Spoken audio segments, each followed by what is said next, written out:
అందరికీ నమస్కారం. మాకు మార్కెట్ కావాలండి. మాకు డ్రా వద్దు ఏమొద్దండి. మేము భర్తలు లేని వాళ్ళం చుట్టుపక్కల పల్లెటూరు నుంచి వచ్చి ఇక్కడ బతుకుతున్నామండి. మాకు భర్తలు లేరండి. చిన్న చిన్న పిల్లగాళ్ళని వదిలేసి ఇక్కడికి వచ్చి మేము బ్రతుకుతున్నామండి. అందరూ ముస్లిమ్స్ అంటున్నారు కానీ ముస్లిమ్స్ సగం మంది ఉంటే పల్లెటూరు నుంచి వచ్చే వాళ్ళం మేమే సగం మంది ఉన్నాం. మమ్మల్ని ఆదరించి వాళ్ళు మమ్మల్ని చేరదీసి ఒక అక్కా చెల్లెల్లాగా అన్నదమ్ముల్లాగా మమ్మల్ని దగ్గర తీసింది ముస్లిమ్స్ వాళ్ళే అండి. వాళ్ళ వల్ల మేము చుట్టుపక్కల పల్లెటూరు నుంచి వచ్చి మేము ఇక్కడ బ్రతుకుతున్నాము. మాకు భర్తలు లేని వాళ్ళం ఉన్నాం. మేము పిల్లల్ని చదివించుకోవాలి. మాకు అప్పులు అయినాయి.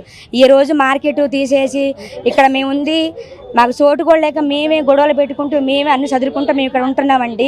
అన్ని మార్కెట్లు ఉన్నాయి. మా మార్కెట్ కావాలని మా మీదకే దౌర్జన్యం చేస్తే ఎట్లా సార్? ఇప్పుడు మాకు చోటు లేకనే మేము ఇబ్బంది పడుతున్నాం. లాటరీలు వద్దు ఏమొద్దు. ఉన్న వాళ్ళ మాకు సరిపోను షాపులు ఇచ్చినాక ఏదైనా ఉంటే అప్పుడు తర్వాత చూసుకోవాలి కానీ మాకే లేక మేమే బాధపడుతున్నాం.